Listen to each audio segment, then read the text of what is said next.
काबा अल्लाह का घर, मगर एक दिन इस पर मनजानिक से हमला हुआ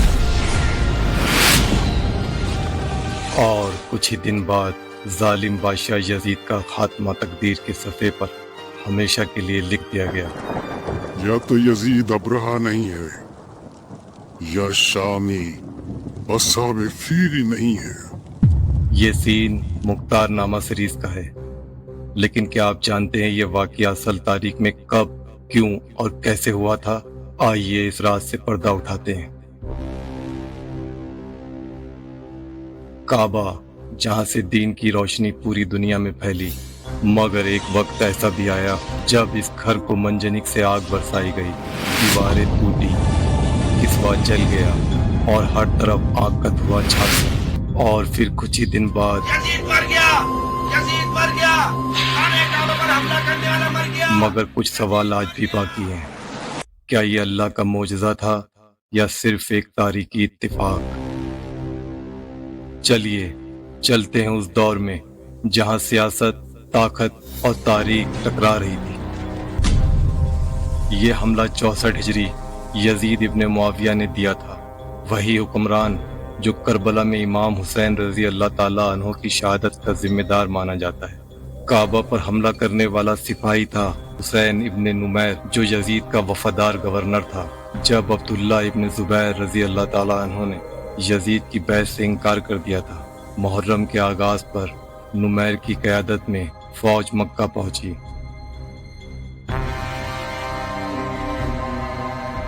काबा पर मंजानिक बरसाई गई, जिसमें एक हिस्सा जलकर गिर गया। मगर इस आग का शोला सिर्फ काबा तक सीमित नहीं रहा, इसने तारीख को हमेशा के लिए बदल दिया। और सिर्फ कुछ ही दिन बाद यजीद के साथ कुछ ऐसा हुआ उसने खुद भी कभी सोचा नहीं था। काबा पर हमला 64 हिजरी में मुहर्रम के महीने के आसपास हुआ और यजीद की मौत इसके कुछ ही दिनों बाद दमिश्क के करीब हुई।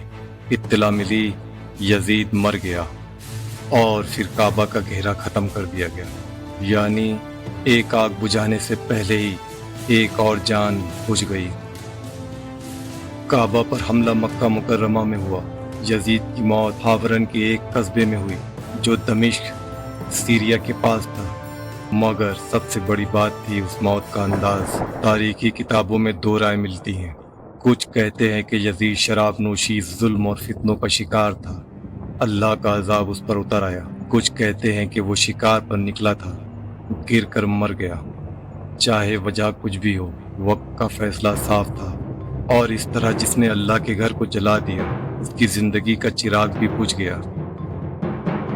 लेकिन अब सवाल ये था, हमला और मौत के बीच असल गैप कितना था? इसका जवाब दो मुख्तलिफ तारीखी रिवायतों में छुपा है।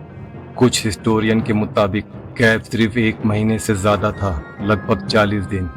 कुछ लिखते हैं कि हमला चल ही रहा था कि यजीद मर गया। यहाँ नोट करने वाली बात यह है, यहाँ शुरुआत का दिन हमला का पीक माना गया है, ना कि घेरे का आगाज। मगर दूसरी रिवायत इस गैप को काफ़ी लंबा बताती है। अक्सर तस्करे के मुताबिक हमला 3-4 मुहर्रम 64 हिजरी को शुरू हुआ और यजीद 14 रबीउल अव्वल 64 हिजरी को मर गया। हिजरी महीनों के दिन गिनने पर यह गैप 71-72 दिन बनता है। दो रिवायतें, लेकिन नतीजा एक ही। चाहे गैप 40 दिन का हो या 72 दिन का, दोनों रिवायतें ये मानती हैं कि काबा पर हमला करने के फौरन बाद यजीद अंजाम को पहुंच गया। तारीखी रिवायतों में इस वाक़ये के बारे में मुख्तलिफ रिवायतें मिलती हैं, लेकिन एक बात सब में मुश्तरक है, काबा का जला हुआ किस्वा मुसलमानों के दिलों में गहरा ज़ख्म था। और तारीख गवाही देती है, अल्लाह का घर जलाने वालों का आखिरी दिन दूर नहीं होता। इस्लामी नज़रिए से अल्लाह के घर पर जुल्म करने वाला उसकी गज़ब का निशाना बन सकता है। सूरा अल-फील का वाक़या इस बात का सबूत है। कुछ उलमा के मुताबिक यजीद की मौत एक इबरत थी, अल्लाह का अदल और डिवाइन साइन। तारीखी नज़रिए के मुताबिक ये मौत एक बीमारी یا تصادف بھی ہو سکتی تھی، مگر غیب کا چھوٹا ہونا یا دنوں کا کم ہونا محرکین کے لیے ایک سمبولک واقعہ بن گیا۔ تاریخ کے پنے آج بھی گواہی دیتے ہیں، ظلم چاہے کتنا بھی لمبا چلے، آخر اللہ کا انصاف آتا ہے۔ یزید کی موت معجزہ تھی یا اتفاق، یہ فیصلہ آپ پر چھوڑ دیتے ہیں۔